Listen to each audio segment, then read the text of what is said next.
Make a click. Yep. Thanks. Good evening. For most people, this is a standard picture of what your career will look like.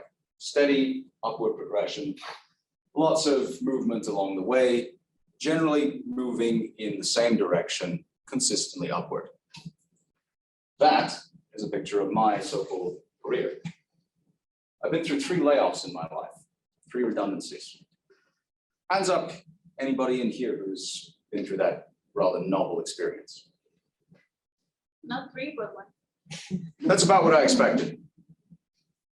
For those of you who have not experienced this, let me briefly explain to you what it's like. You walk in, you sit down, you have your cup of coffee in hand. You start your day and you boot up your computer and you're surfing the web. You're not really working, but you're working up the head of steam to get to that point.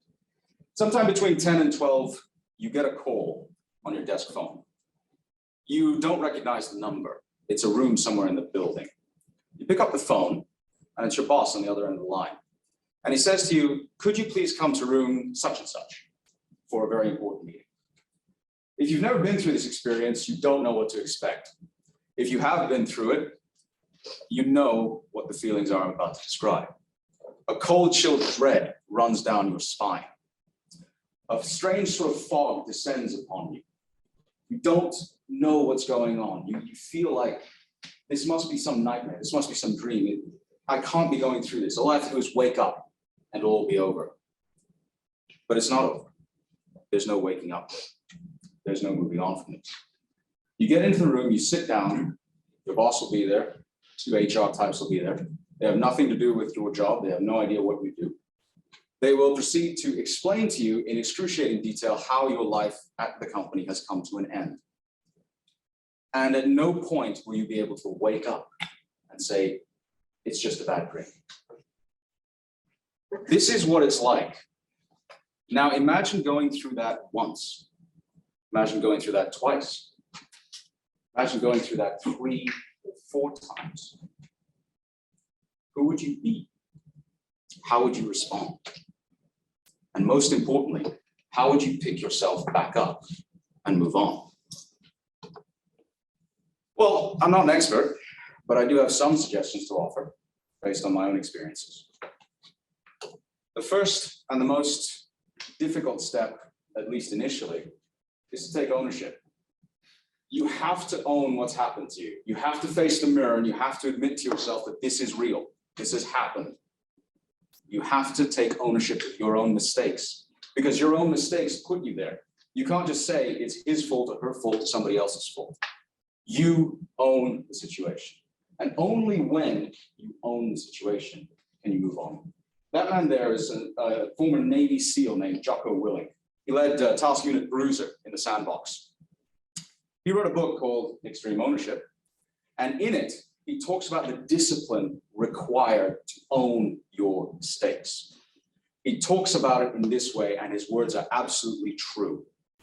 Make discipline a part of your daily life, and your daily life will get better. And he's absolutely right. The second step is often the hardest, but it's also the most important. You have to forgive those who've done this to you. You have to forgive the people who hurt you. And most importantly, you have to forgive yourself. You have to be willing to get down on your knees and pray and say, I forgive whoever has done this to me. Because only then can you get up. That picture there is from Fury versus Wilder 1, the very first matchup between these 2 heavyweight champions. Deontay Wilder hit Tyson Fury, the Gypsy King, with a punch that would have leveled a mountain. Tyson Fury went down, stayed down for a while, got back up, and got in the fight. And he ended up giving Wilder such a hiding that they fought to a draw. In their second fight, he beat Deontay Wilder from pillar to post, the most dangerous heavyweight in his division of his era, to the point where his own corner threw in the towel. In the third fight, despite being knocked down twice, Fury got back up, and knocked out Wilder in the 11th round with a vicious uppercut. He did it because he got up and he continued to fight. I have trained a lot with mixed martial artists in the past. And one of the things that I learned from them was the importance of just forcing another punch. One of them taught me the importance of conditioning. He put it this way. I learned about the importance of conditioning when I started working on my conditioning, when I actually started training to last longer in the ring, when I made people throw one more punch, one more kick. What you're seeing there is a picture, a still from UFC 189, Lawler versus McDonald 2.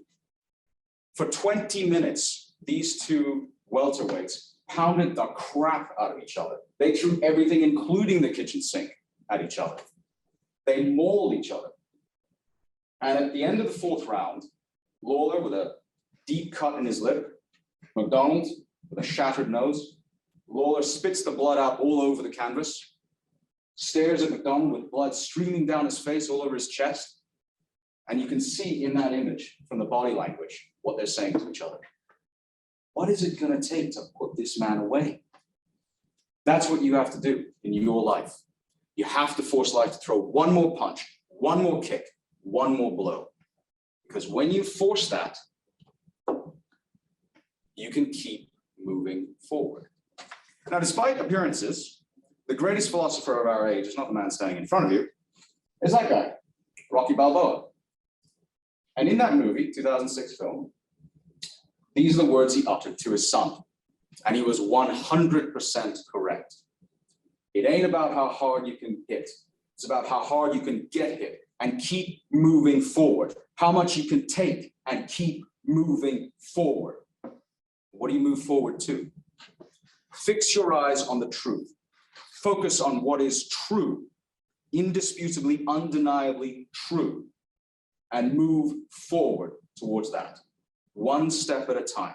No matter what it takes, no matter how much it costs, keep moving forward. And when you do, you're going to find your sacred purpose. Now, this might be the wrong crowd to tell, but you were not all put on this earth just to make money, believe it or not. You were put on this earth for a reason. The big fella upstairs has something in mind for each and every one of you. It's up to you to go figure out what that is. You do that by praying, or at least I do it by praying. I recommend it, by the way. You're not going to like the answer, most likely, by the way. It's very unlikely that you're going to like the answer you get, but that's okay. It's not about you. It's about what he needs you to do.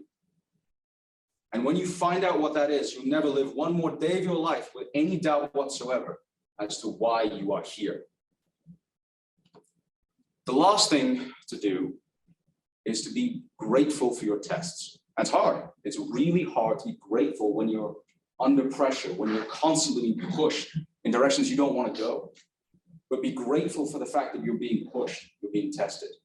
The reward for a job well done is always a harder job, and that's good, because it means you've passed that level of maturity that you need to tackle the next big thing. And when you get to that point, be sure to be grateful to those who have helped you along the way.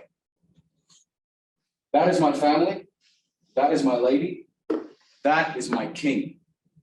These are the people I thank every single day for making me who I am. I want to leave you with one final thought.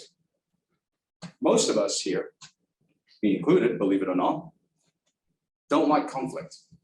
We shy away from it. We're scared of it. It's something that's uncomfortable to us. I got news for you. Conflict is the very air which we breathe. Conflict is the water which we drink. It is the food that we eat. It is the ground on which we walk. Embrace the conflict. Learn to enjoy it. Revel in it. Take pleasure in being part of the fight every single day. And when you've done that, when you've reached that stage, when you can enjoy the difficulty, the challenge, you will become resilient.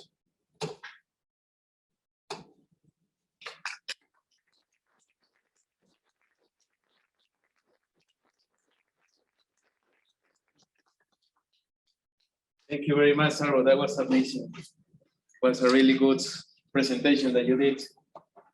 You give us really good, valuable information to everyone. Thank you very much. Much appreciated. Claps for him, please.